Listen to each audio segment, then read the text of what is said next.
कालच्या लेक्चरमध्ये आपलं हेट्रोजेनियस कॅटलिसिस, इनहेबिटर, त्याच्यानंतर 5 स्टेप्सपर्यंत कंप्लीट झालं होतं.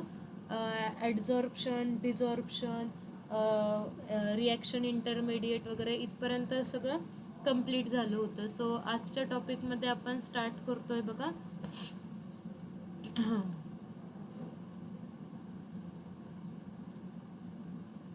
Features of solid कॅटलिसिस.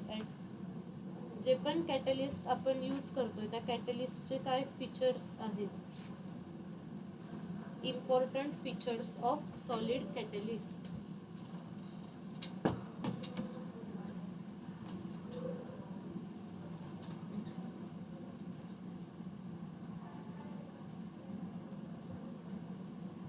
इम्पॉर्टंट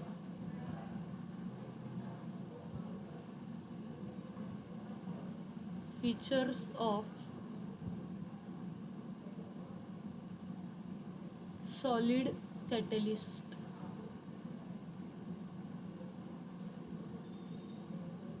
ठीक आहे. कालच्या लेक्चरमध्ये मी तुम्हाला सांगितलं होतं की हेट्रोजेनियस कॅटलिसिस म्हणजेच त्याला आपण काय म्हणतो की रिॲक्टंट आणि कॅटलिस्ट यांची फेज जर वेगवेगळी असेल, रिॲक्टंट अँड कॅटलिस्ट जर सेम फेजमध्ये नसतील तर त्यांना आपण हेट्रोजेनियस कॅटलिसिस म्हणतो. आणि जनरली हेट्रोजेनियस कॅटलिसिसमध्ये आपण सॉलिड कॅटलिस्ट यूज करत असतो. मग आता सॉलिड कॅटलिस्टचे फीचर्स काय काय असले पाहिजेत. ठीक आहे. कुठल्याही मेटलला आपण ॲज अ कॅटलिस्ट म्हणून यूज करू का, तर त्या सॉलिड कॅटलिस्टमध्ये कुठले कुठले आपण फीचर्स म्हणजे लाईक गुणधर्म असले पाहिजे. जसं की आपण बघा एखादा न्यू स्मार्टफोन किंवा न्यू मोबाईल फोन वगैरे घेत असेल तर आपण वेगवेगळ्या मॉडेलमधले वेगवेगळ्या कंपनीजच्या मोबाईल फोनचे फीचर्स चेक करत असतो की कुणाचा कॅमेरा कसा आहे, कुणाचा सेल्फीचा कॅमेरा कसा आहे, फ्रंटवाला कॅमेरा कसा आहे, किंवा किती व्हिडिओला क्लिअरिटी आहे नाही आहे, अशा गोष्टी आपण चेक करत असतो. So it is non as a features. मग त्या कॅटलिस्टचे काय काय फीचर्स असले पाहिजे हे आपल्याला आजच्या लेक्चरमध्ये 1 by 1 डिस्कस करायचं आहे. So the first feature is catalytic activity.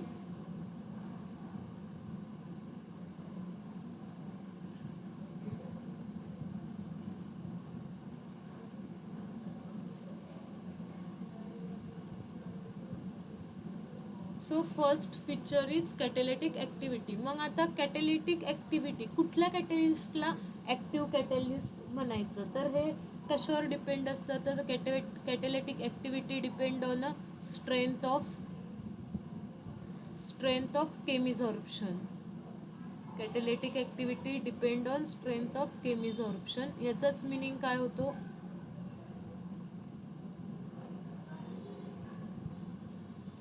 बघा कालच्या लेक्चरला मी तुम्हाला बोलले होते की कॅटलिस्ट हा ॲडझॉर्बेंट सारखा वर्क होत असतो. कॅटलिस्टच्या सरफेसवर रिॲक्टिंग सिस्टीम ॲडझॉर्ब होते आणि मग पुढे त्या रिॲक्टिंग सिस्टीमचं कन्व्हर्जन इंटरमिडिएटमध्ये होत असतं, मग प्रोडक्ट फॉर्म होतो, मग तो पुन्हा डिझॉर्प्शन प्रोसेस होत असते. तर मग जनरली कॅटॅलिटिक ॲक्टिव्हिटी कशावर डिपेंड आहे की त्याची स्ट्रेंथ कशी आहे, आणि त्यातल्या त्यात कुठली स्ट्रेंथ, तर केमिकल ॲडझॉर्प्शनची स्ट्रेंथ कशी आहे. मग आपल्याला इथे काय बघायचं असतं बघा, सपोज हा आपण कॅटलिस्ट यूज करतोय आणि ह्या कॅटलिस्टवर हे रिॲक्टिंग मॉलिक्युल्स ॲडझॉर्ब व्हायला हवेत असं आपण एक्सपेक्ट करतो. फॉर एक्झाम्पल हे अराउंड 20 रिॲक्टिंग मॉलिक्युल्स आहेत आणि ह्या 20 रिॲक्टिंग मॉलिक्युल्सपैकी फक्त एकच मॉलिक्यूल ह्या कॅटलिस्टच्या सरफेसवर जर ॲडझॉर्ब झाला तर ह्या कॅटलिस्टला आपण इफेक्टिव्ह किंवा ॲक्टिव्ह कॅटलिस्ट म्हणणार आहोत का, तर डेफिनेटली नाही. ॲक्टिव्ह कॅटलिस्ट कोण असतं, तर एक असा कॅटलिस्ट जो काय करत असतो, लार्ज नंबर ऑफ मॉलिक्युल्स त्याच्या सरफेसवर ॲडझॉर्ब करून घेतो. फॉर एक्झाम्पल इकडे जर 20 मॉलिक्युल्स आहेत तर हे 20च्या 20 मॉलिक्युल्स कुठे ॲडझॉर्ब होतील, ह्या कॅटलिस्टच्या सरफेसवर काय होतील, ॲडझॉर्ब होतील. आणि त्यावेळेस आपण ह्या कॅटलिस्टला काय म्हणणार आहोत, ॲक्टिव्ह कॅटलिस्ट म्हणणार आहोत. मग ॲक्टिव्ह कॅटलिस्ट कुणाला म्हणायचं, कळालंय का. ॲक्टिव्ह कॅटलिस्ट कोण असणार आहे, जर if large number of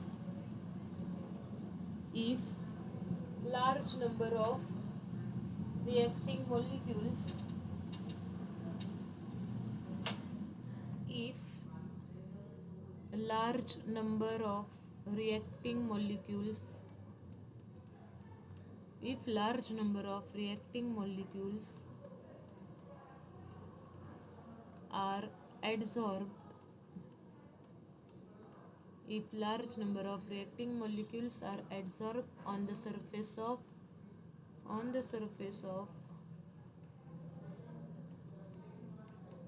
solid catalyst, then it is known as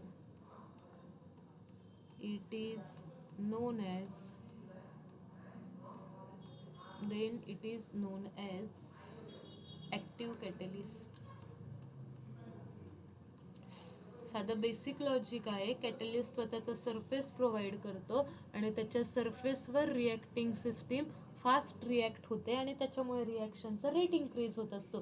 पण आपण जर असा कॅटलिस्ट ॲड केला की जो कॅटलिस्ट त्या रिॲक्टिंग सिस्टीमला ॲडझॉर्बच करून घेत नाही आहे, त्या रिॲक्टिंग सिस्टीममध्ये आणि कॅटलिस्टच्या सरफेसमध्ये काही फोर्स ऑफ अट्रॅक्शनच नाही आहे, ते रिॲक्टिंग मॉलिक्युल्स कॅटलिस्टच्या सरफेसवर ॲडझॉर्ब नाही झाले, तर कसा रेट वाढणार आहे रिॲक्शनचा? नाहीच वाढणार. मग तो कॅटलिस्ट यूज करून काही यूज असणार आहे का? तर डेफिनेटली नाही. आले का?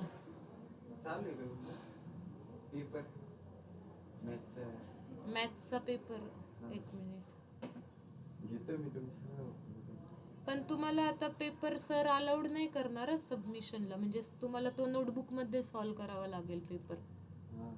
प्रेझेंटी वगैरे नाही लागणार, फक्त होमवर्क म्हणून दाखवायचं आहे. तेच करायचंय. 10 वेळा कुठे लिहिता वेळ ते सर 10 वेळा सांगितलं. इथं आहे बघ, इथं टेबलवर.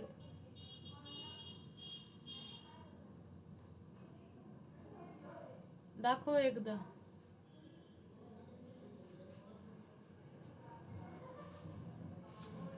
अकरावीच ना?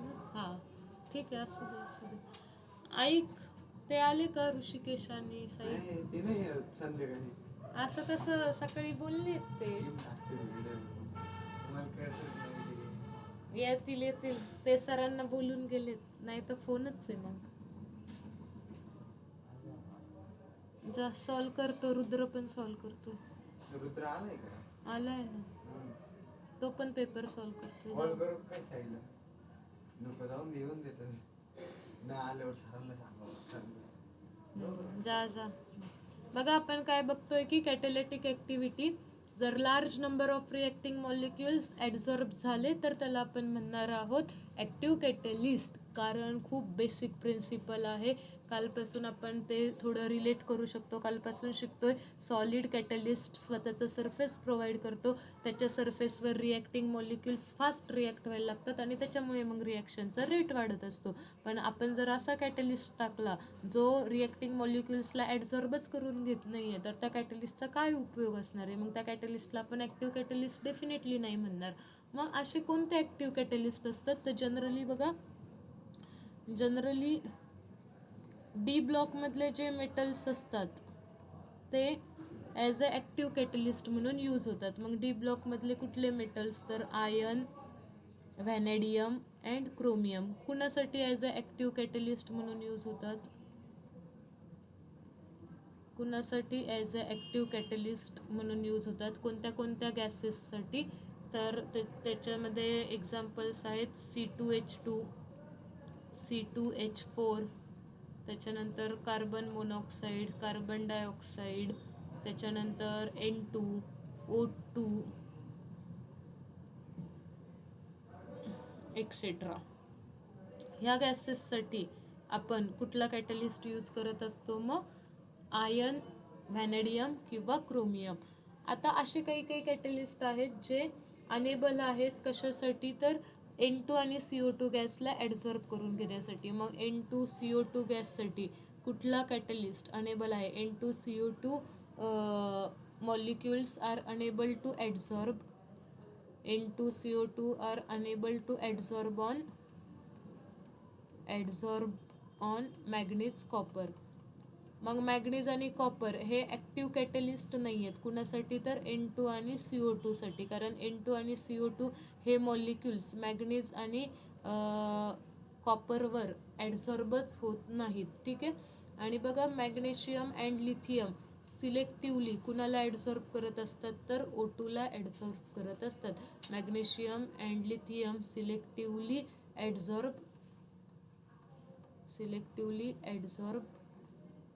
O2, सिलेक्टिवली O2ला ते ॲडझॉर्ब करत असतात.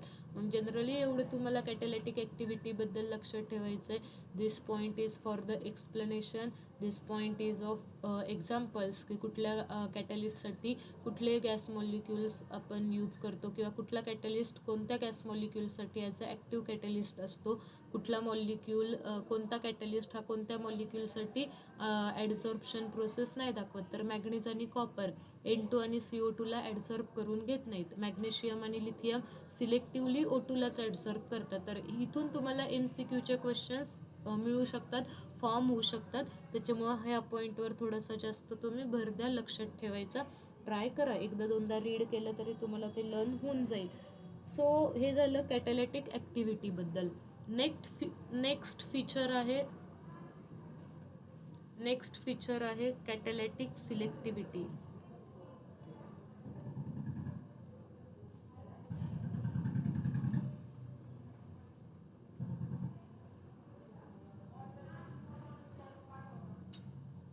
ठीक आहे, बघा आता कॅटॅलिटिक सिलेक्टिव्हिटी म्हणजे काय, की आपण रिॲक्टंट किंवा रिॲक्टिंग सिस्टीम सेम असते, रिॲक्टिंग सिस्टीम सेम असणार आहे.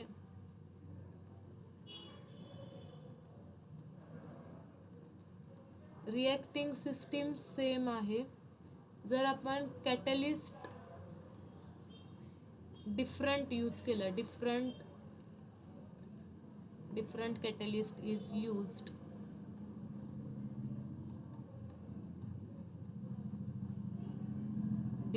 catalyst is used, then product सुद्धा काय होतात, वेगळे फॉर्म होतात. Different products are form.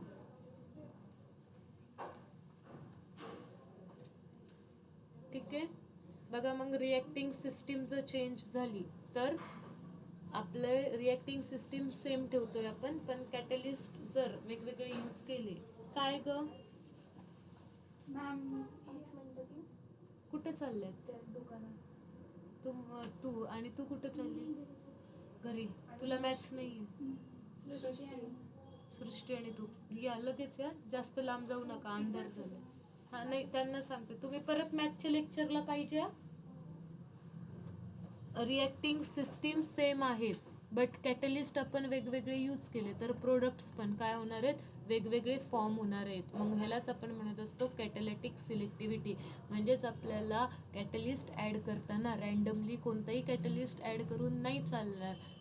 का बरं? कारण कॅटॅलिटिक सिलेक्टिव्हिटीबद्दल कॅटलिस्टची ॲक्टिव्हिटी ॲक्शन त्याची थोडी डिफरंट असते. इथं तुम्हाला हा क्वेश्चन पडू शकतो, तर कॅटलिस्ट तर रिॲक्ट होत नाही, मग काय होतं, ह्याऐवजी दुसरा कॅटलिस्ट ॲड केला तरी प्रोडक्ट कसं काय चेंज होतो. कॅटलिस्ट तर आपण इनर्ट नेचरचा असतो, कॅटलिस्ट तर स्वतः रिॲक्ट होत नसतो, मग प्रोडक्ट कसं काय चेंज होत असतो. तर प्रोडक्ट कसं काय चेंज होतं, कारण त्या कॅटॅलिटिकची जी सरफेस प्रोव्हाइड करण्याची जी टेंडन्सी आहे ती वेगळी आहे. सरफेस वेगळा प्रोव्हाइड केला तर एक वेगळं इंटरमिडिएट तिथे फॉर्म होईल आणि वेगळा प्रोडक्ट तिथं प्रोड्यूस होतो. म्हणून मग कॅटलिस्ट बदलला तर आपले प्रोडक्टसुद्धा काय होतात, तर चेंज होतात. ठीक आहे, फॉर एक्झाम्पल ह्याच्यासाठी मला हे एक्झाम्पल खूप आवडतं. जर तुम्हाला हॉटेलिंगचा वगैरे शॉक असेल तर तुम्ही हे एक्झाम्पल खूप रिलेट करू शकता. फॉर एक्झाम्पल हे आहे काजू, आणि जर तुम्ही ह्याच्यामध्ये तिखट मसाला ॲड केला, तर इकडे तुम्हाला एक नवा प्रोडक्ट मिळेल, दॅट इज काजू मसाला. ती सब्जी तुम्हाला मिळेल. आणि पण ह्याच्यामध्ये जर तुम्ही स्वीटनेस ॲड केला किंवा शुगर वगैरे, तर तुम्हाला इथे ती स्वीटवाली काजूची भाजी मिळेल. ठीक आहे, स्वीट काजू मसालावाली भाजी मिळेल. म्हणजे त्याच टाईप आहे की आपण कॅटलिस्ट चेंज करतोय, पण आपलं इनिशियल तर आपल्याकडे रिॲक्टंट तर आपला सेमच आहे. इथे रिॲक्टंट काजूचा आहे, पण जर मसालावाला स्पाइस वगैरे ॲड केला तर काजू मसालावाला सब्जी तयार होईल. जर आपण स्वीटनेस ॲड केलं तर स्वीट काजू करी तयार होईल, अशा टाईप. मग सेम तसंच आहे, रिॲक्टंट चेंज होणार आहेत का, तर रिॲक्टंट चेंज नाही होणार, रिॲक्टंट सेम राहणार आहेत. बट आपण कॅटलिस्ट काय करतोय, वेगवेगळे ॲड करतोय. जर वेगवेगळे कॅटलिस्ट ॲड केले, डिफरंट कॅटलिस्ट जर डिफरंट असतील, तर मग इकडे तयार होणारा प्रोडक्टसुद्धा काय असणार आहे, डिफरंट असणार आहे. आणि ह्याला आपण काय म्हणत असतो, कैटेलिटिक सिलेक्टिविटी म्हणत असतो. सो बताओ मुझे कैटेलिटिक सिलेक्टिविटी समझ में आ गई क्या? जल्दी जल्दी. Yes, ma'am. Yes, ma'am. Okay. So आता आपल्याला ह्याचे एक्झाम्पल्स पण लर्न करायचे आहेत की कुठले कुठले एक्झाम्पल्स आपल्याला दिलेले आहेत. मग ह्याच्यामध्ये आपल्याला 2 एक्झाम्पल दिलेत. पहिलं एक्झाम्पल दिले, इथिलीन रिॲक्ट्स विथ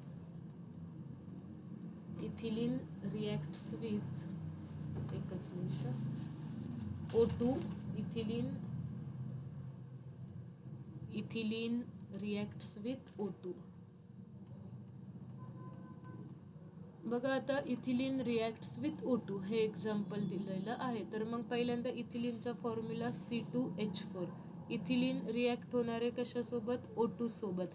आता इथे जर आपण यूज केलं palladium PD catalyst in presence of Al2O3, तर काय तयार होतंय, CH3CHO तयार होतोय. So it is a ॲसिटल्डिहाइड.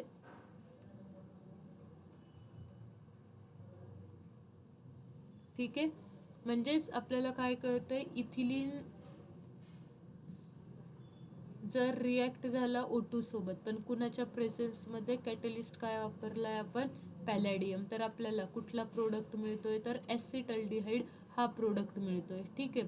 But आता जर आपण चेंज केला कॅटलिस्ट,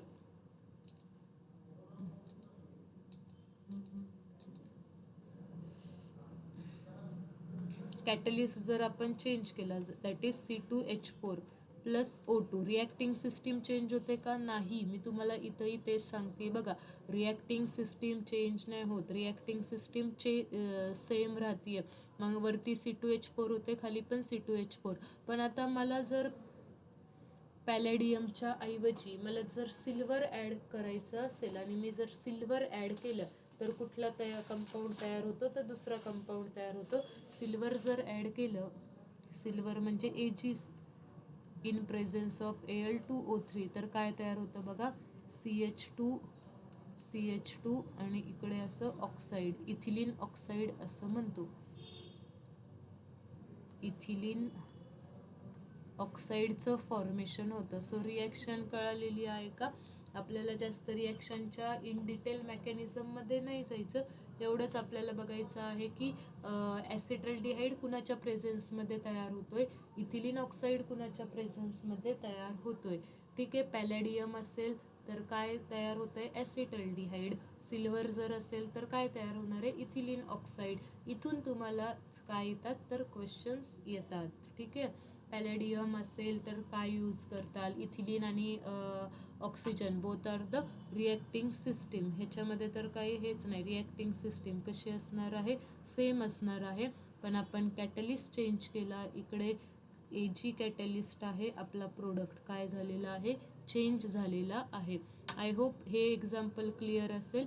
सो हे फर्स्ट एक्झाम्पल होतं, आणि अजून एक आपल्याला एक्झाम्पल दिले, सेकंड एक्झाम्पल आहे बघा. सेकंड एक्झाम्पल दिलेलं आहे कार्बन मोनॉक्साईड आणि H2चं.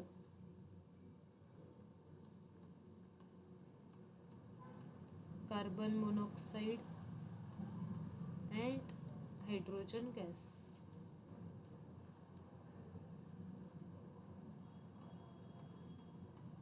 ठीक आहे, कार्बन मोनॉक्साईड रिॲक्ट होईल H2 सोबत. जर कार्बन मोनॉक्साईड रिॲक्ट होतो H2 सोबत इन प्रेझेन्स ऑफ निकेल, तर आपल्याला मिळणार आहे मिथेन आणि वॉटर. ओके, काय प्रोडक्ट मिळतोय आपल्याला? मिथेन ॲज अ प्रोडक्ट मिळतोय. बट आता रिॲक्टिंग सिस्टीम सेम ठेवा, that is reacting system is carbon monoxide as it is. आता तुम्ही काय फॉर्म करताय बघा, काय फॉर्म होतंय आता फॉर्म होतंय H2 सोबत जर रिॲक्शन झाली, कुणाच्या प्रेझेन्समध्ये, कुठला कॅटलिस्ट वापरतोय आपण? Copper in presence of zinc oxide. तर इकडे काय प्रोड्यूस होतोय? तर मिथेनॉल प्रोड्यूस होतोय. म्हणजेच आपल्याला काय लक्षात आलं? If we change the catalyst, products are also going to change. Different कॅटलिस्टच्या प्रेझेन्समध्ये डिफरंट प्रोडक्ट्स फॉर्म होतात. ते रिॲक्टिंग सिस्टीम आपली सेम राहतीये. रिॲक्टिंग सिस्टीम जरी सेम असली पण कॅटलिस्ट बदलले, प्रोडक्ट्स चेंज होतात. ते so it is important to ma'am hydrogen balance नाहीये इथे का 3+1 इकडे वर किती? वरच्या रिएक्शन मध्ये अच्छा, वरच्या रिएक्शन मध्ये मग आपल्याला ही रिएक्शन बॅलन्स आणि करायची. खालच्या पण. हां, मग रिॲक्शन आपण बॅलन्स करू शकतो. नाही, ह्या जनरल रिॲक्शन लिहिल्या मी. इथे 4+2 किती हायड्रोजन्स आहेत प्रोडक्ट साईडला? 6 आहेत. मग मी इकडे कितीने मल्टिप्लाय करणार? 3ने मल्टिप्लाय करणार. सो ही झाली कम्प्लीट बॅलन्स्ड रिॲक्शन. आता इकडे आहे 3+1 4 हायड्रोजन्स. इथे मी 2ने मल्टिप्लाय करणार. ठीक आहे, कार्बन मोनॉक्साईड गॅसियस स्टेटमध्ये, H2 गॅसियस स्टेटमध्ये असणार. इकडे गॅसियस स्टेट, इकडे पण गॅसियस स्टेट. मिथेनॉल फॉर्म होईल, मिथेनॉल गॅसियस स्टेटमध्ये असणार आहे. मिथेन तर गॅसच असतो. H2O कुठल्या स्टेटमध्ये फॉर्म होतं? तर H2O पण गॅसियस स्टेटमध्ये फॉर्म होतं. ठीक आहे, कधी कधी रिॲक्शन्स, आता आपण ह्या जनरल शिकत आहोत. ठीक आहे, पण झालंय आता क्लिअर आहे. 2 एक्झाम्पल्स लक्षात राहतील. कुठले कुठले?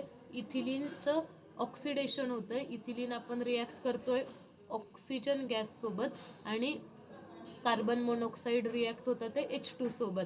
तर मग जर carbon monoxide in presence of nickel असेल तर CH4 तयार होतोय.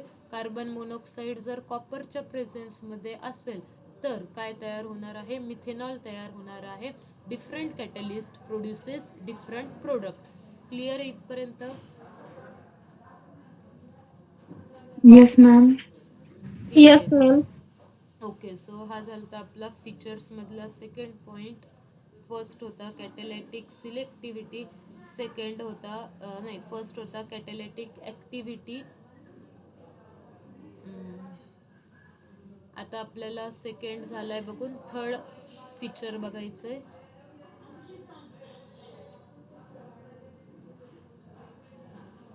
सो थर्ड फीचर आहे shape selective catalysis.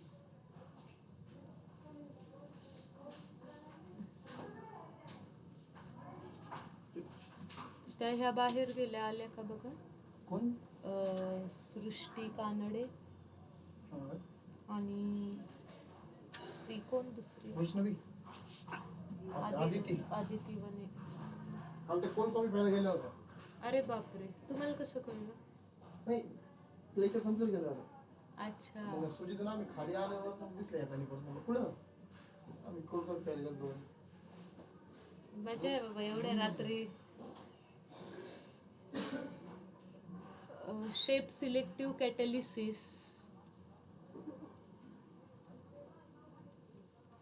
Shape selective catalysis by zeolites. ठीक आहे, आता तुम्हाला क्वेश्चन पडला असेल हे झिओलाइट्स काय आहे? शेप सिलेक्टिव्ह, तर इतकं तर लॉजिक लावू शकता की related to size and shape असणार आहे. ठीक आहे, पण झिओलाइट्स म्हणजे काय?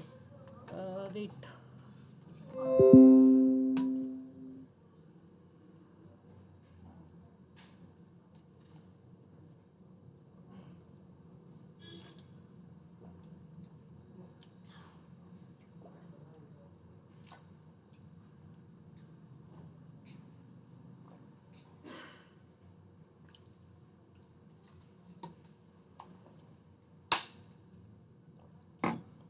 तर बघा शेप सिलेक्टिव्ह कॅटॅलिसिसमध्ये झिओलाइट्स. तर झिओलाइट्स काय असतं? सपोज इनिशियली मी तुम्हाला सिलिकॉन, ऑक्सिजन, सिलिकॉन हे जर 3 डायमेन्शनल नेटवर्क असेल, फॉर एक्झाम्पल आता इथे जे ड्रॉ करतोय आपण हे 2 डायमेन्शनल नेटवर्क आहे. ठीक आहे, पण ह्याचंच जर तुम्ही इमॅजिन केलं तिसरा लेयर पण, तर ते काय होणार आहे, 3 डायमेन्शनल नेटवर्क होणार आहे. आता ह्या 3 डायमेन्शनल नेटवर्कमधून जर आपण सिलिकॉनचे काही ॲटम्स रिप्लेस केले, सिलिकॉनचे ॲटम्स जर आपण रिप्लेस केले कशाने, ॲल्युमिनियमच्या ॲटमनी, तर काय तयार होतं बघा, एक ॲल्युमिनियम, ऑक्सिजन आणि सिलिकॉनचं 3 डायमेन्शनल स्ट्रक्चर तयार होतं. आणि त्या 3 डायमेन्शनल स्ट्रक्चरला आपण काय म्हणत असतो, झिओलाइट्स म्हणत असतो. ओके, मग आता ह्या झिओलाइट्सचं काय बरं रिझल्ट असेल, काय होतं सिलिकॉन ॲल्युमिनियमने रिप्लेस केल्यामुळे. मग सिलिकॉन ॲल्युमिनियमने रिप्लेस केल्यामुळे जे 3D स्ट्रक्चर तयार झालं त्याला झिओलाइट नाव दिलं. आणि ह्याचा रिझल्ट आपल्याला काय मिळाला, ॲज अ रिझल्ट आपल्याला काय मिळालं, तर मायक्रोपोरस नेचर मिळालं, मायक्रोपोरस स्ट्रक्चर मिळालं. ठीक आहे, मग मायक्रोपोरस स्ट्रक्चर गरजेचं का आहे, कारण मी तुम्हाला लास्ट टाइम जेव्हा आपण नेचर ऑफ ॲड्झॉर्बेंट शिकत होतो त्यावेळेस मी तुम्हाला बोलले होते नेचर ऑफ ॲड्झॉर्बेंटमध्ये की आपल्याला ॲड्झॉर्बेंटचं नेचर हे पोर्स असलं पाहिजे, पोरस नेचर असलं पाहिजे. आणि अजून त्याला जर मायक्रोपोरस नेचर करता आलं तर तो ॲड्झॉर्बंट अजून इफेक्टिव्ह ॲड्झॉर्बंट होणार आहे, अजून ॲज अ गुड ॲड्झॉर्बंट आपण काय करू शकतो, यूज करू शकतो. मग झिओलाइटचं नेचर काय झालं, झिओलाइट्स जर ॲल्युमिनियम सिलिकॉनला रिप्लेस केल्यामुळं काय झालं, तर झिओलाइटचं नेचर हे मायक्रोपोरस स्ट्रक्चरमध्ये कन्वर्ट झालं.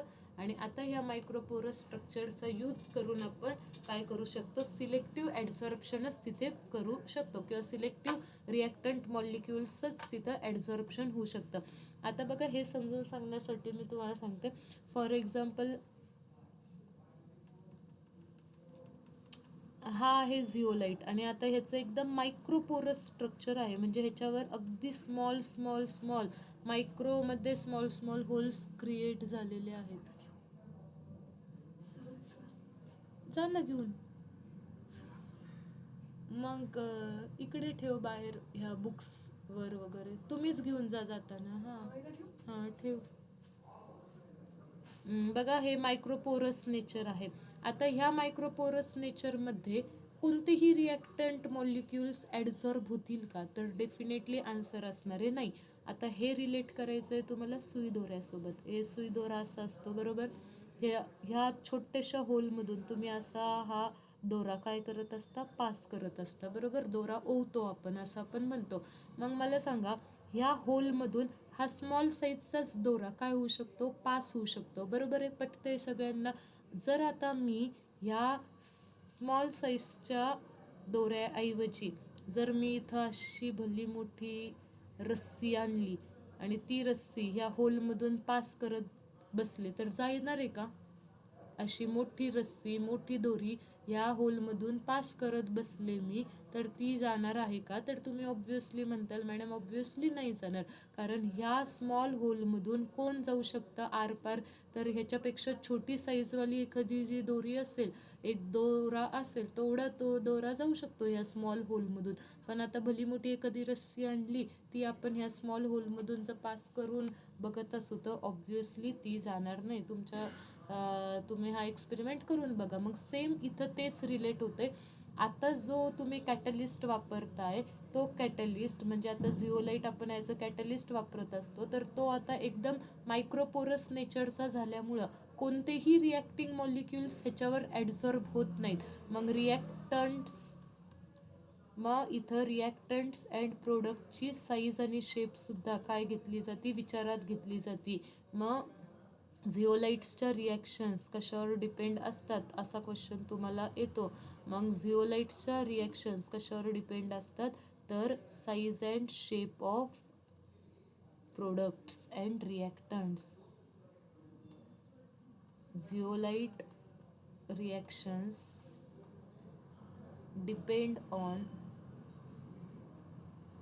depend on reactant size and shape of reactant and product. also कशावर डिपेंड असतात, तर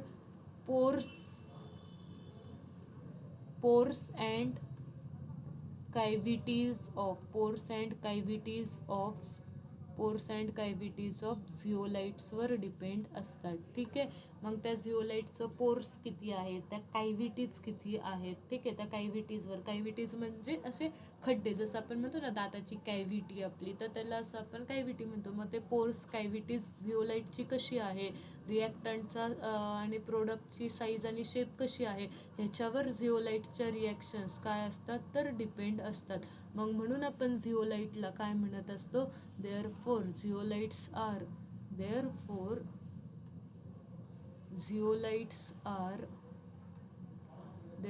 झिओलाइट्स आर शेप सिलेक्टिव्ह कॅटलिस्ट. कुठल्याही रिॲक्शनसाठी झिओलाइट आपण ॲड नाही करू शकत, कारण रिॲक्टिंग मॉलिक्युल्सची साईज इथं खूप इम्पॉर्टंट आहे. झिओलाइटचं नेचर एकदम मायक्रोपोरस आहे. त्या मायक्रोपोरसमध्ये आपले रिॲक्टिंग मॉलिक्युल्स ट्रॅप झाले पाहिजे, रिॲक्टिंग मॉलिक्युल्स त्या मायक्रोपोर्समध्ये ॲडझॉर्ब झाले पाहिजे, तरच तिथं त्या झिओलाइटचा ॲज अ कॅटलिस्ट म्हणून यूज होईल.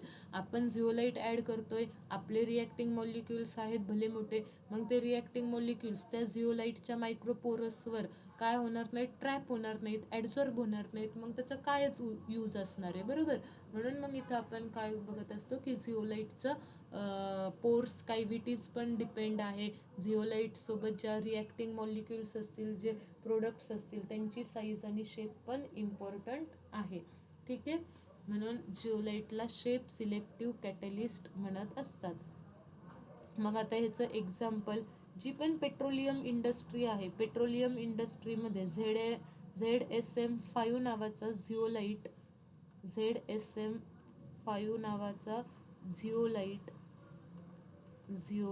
ॲज अ कॅटलिस्ट म्हणून यूज केला जातो. ॲज अ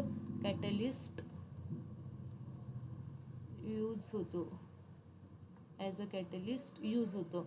मग काय काम असतं ह्या कॅटलिस्टचं, ZSM5 zeolite as a catalyst use कुठे होतो तर पेट्रोलियम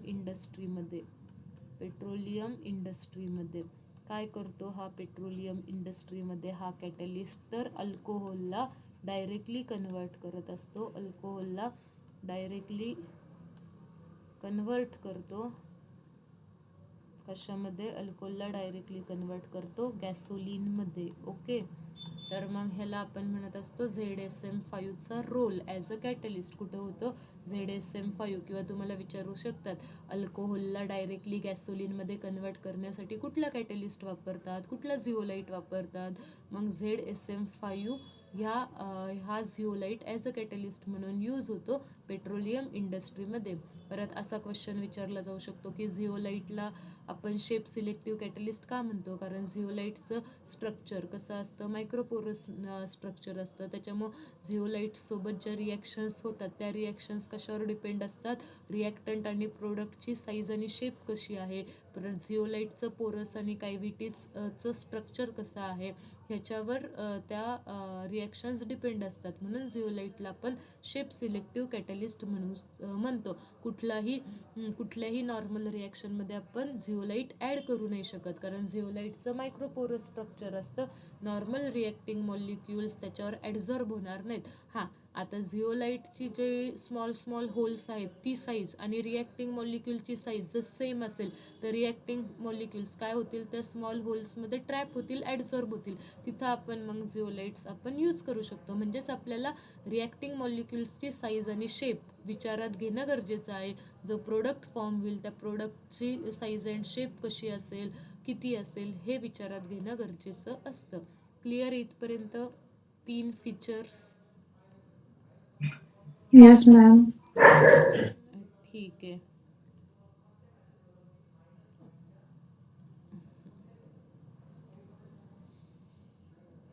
चालेल. सो अशा ह्याने आपला ॲडझॉर्प्शनचा हा पूर्ण पार्ट संपलेला आहे. आणि आपल्याला आता नेक्स्ट स्टार्ट करायचं आहे तर कोलाइड्स कशाला म्हणतो, कोलाइड्सचे किती म्हणजे क्लासिफिकेशन कसं करायचं, त्याच्यानंतर कोलाइड्स कसे बनतात, प्रिपरेशन ऑफ कोलाइड्स काय आहे, प्युरिफिकेशन कोलाइड्सचं कसं करतो, कोलाइड्सच्या प्रॉपर्टीज, हे सगळं आपल्याला पुढच्या नेक्स्ट लेक्चर्समध्ये बघायचं आहे. सो आज मी 5 मिनिट्स तुम्हाला लवकर सोडते बिकॉज ऑलरेडी भरपूर लेक्चर्स घेतलेत आज सर नव्हते सो. तर मग आपण थांबूयात. आत्तापर्यंत जर तुम्हाला ॲडझॉर्प्शनवरचे एक्सरसाइजमधले क्वेश्चन सॉल्व करता आले तर तुम्ही ॲडझॉर्प्शन पार्टवरचे एक्सरसाइजमधले क्वेश्चन्स ॲज अ असाइनमेंट लिहून मला सेंड करा. ॲडझॉर्प्शनचे क्वेश्चन्स कुठले असतील तर बेसिकली ॲडझॉर्प्शनची डेफिनेशन असेल, त्याच्यानंतर अजून ॲडझॉर्बेंट म्हणजे काय, ॲडझॉर्बेट म्हणजे काय. फॉर एक्झाम्पल मी इथे लिहिते डेफिनेशन कुठल्या कुठल्या इम्पॉर्टंट आहेत तर ॲडझॉर्प्शनची डेफिनेशन लिहायची आहे, त्याच्यानंतर ॲडझॉर्बेंटची डेफिनेशन लिहायची आहे. आणि बघा ज्यावेळेस मी आता 12च्या मुलांचे थेरी पेपर वगैरे चेक करत असते तर काय लक्षात येतं की yes they are very good at there MCQ knowledge किंवा MCQ त्यांना सॉल्व होतात. ते MCQ सॉल्व होतात ते इट मीन्स त्यांच्या कन्सेप्ट क्लिअर आहेत, बट त्यांना थोडेसे थेरीला केमिस्ट्रीला कमी मार्क पडतात. असं का बरं? तर ह्याचं मोठं रिझन आहे की केमिस्ट्रीचा पेपर जो असतो तो थेरीचा पेपर आपल्याला लिहावा लागतो. व्होकॅब्लरी तुमची तयार झाली पाहिजे. ॲडझॉर्प्शनची डेफिनेशन लिहिताना कोणते सायंटिफिक वर्ड्स आले पाहिजे, ॲडझॉर्बेंटची डेफिनेशन लिहिताना कोणते सायंटिफिक वर्ड्स आले पाहिजे. एखादा 3 मार्क्सचा क्वेश्चन आहे तो एक्सप्लेन करताना किंवा कुठले कुठले पॉईंट्स तुम्ही त्याच्यामध्ये लिहिले पाहिजे, ह्याच्यासाठी तुम्हाला क्वेश्चन आन्सरिंगच्या प्रॅक्टिसची गरज आहे. त्याच्यामुळे ॲटलिस्ट रोज 3-3, 4-4 क्वेश्चन्स लिहायचे असतात, लिहून बघायचे असतात. तुम्हाला ते तुमच्या सायंटिफिक लँग्वेजमध्ये लिहिता आले पाहिजे. आता ह्याच्यावर किती क्वेश्चन्स तयार होऊ शकतात. कुणी पण असा क्वेश्चन विचारू शकतं तुम्हाला ह्याच्यासाठी थेरीसाठी की write down the important features of solid catalyst. मग तुम्हाला सॉलिड कॅटलिस्टचे इम्पॉर्टंट फीचर्स त्याच्यामध्ये कुठले कुठले पॉईंट लिहायचे. कॅटॅलिटिक ॲक्टिव्हिटी हा फर्स्ट पॉईंट आहे, त्याचे सब पार्टिकल्स सब पॉईंट्स कोणते आहेत हे लिहिता आलं पाहिजे. की ॲक्टिव्ह कॅटलिस्ट कधी म्हणायचं, मग एक्झाम्पल लिहिता आले पाहिजेत. त्याच्यानंतर कॅटॅलिटिक सिलेक्टिव्हिटीमध्ये आपण काय बघतो की रिॲक्टिंग सिस्टीम सेम असते. हां, तुम्ही डेफिनेटली तुम्ही तुमच्या लँग्वेजमध्ये लिहा, पण ते लिहिताना ते वाचताना ते कनेक्ट झालं पाहिजे.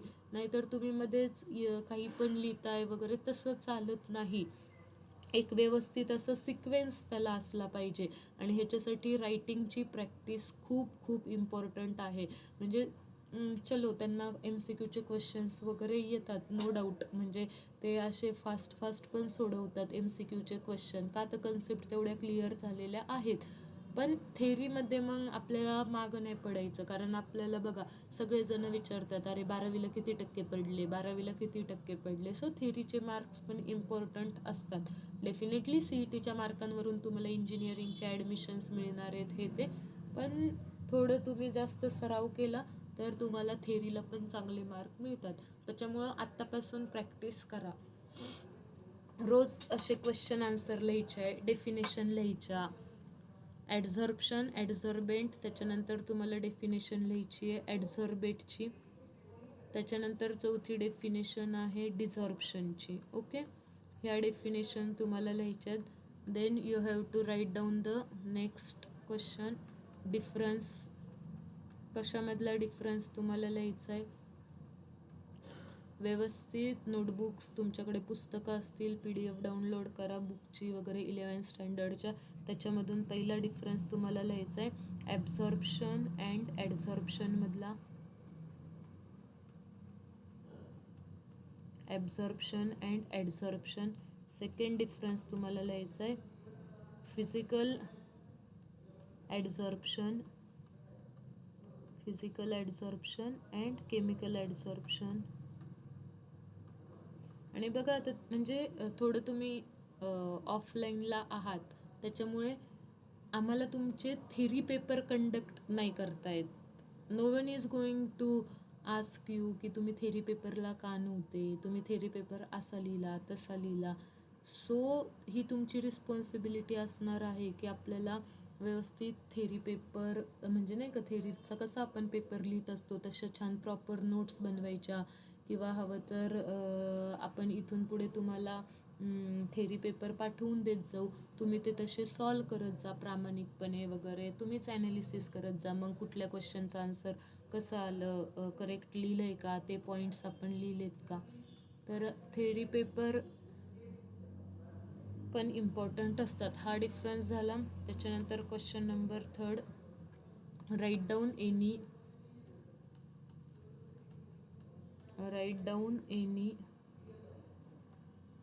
4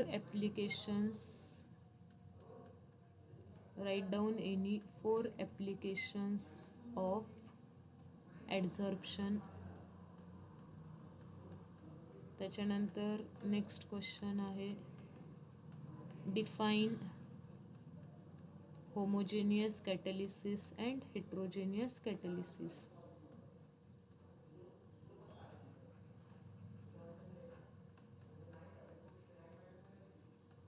एवढे क्वेश्चन्स तुम्ही सॉल्व करा.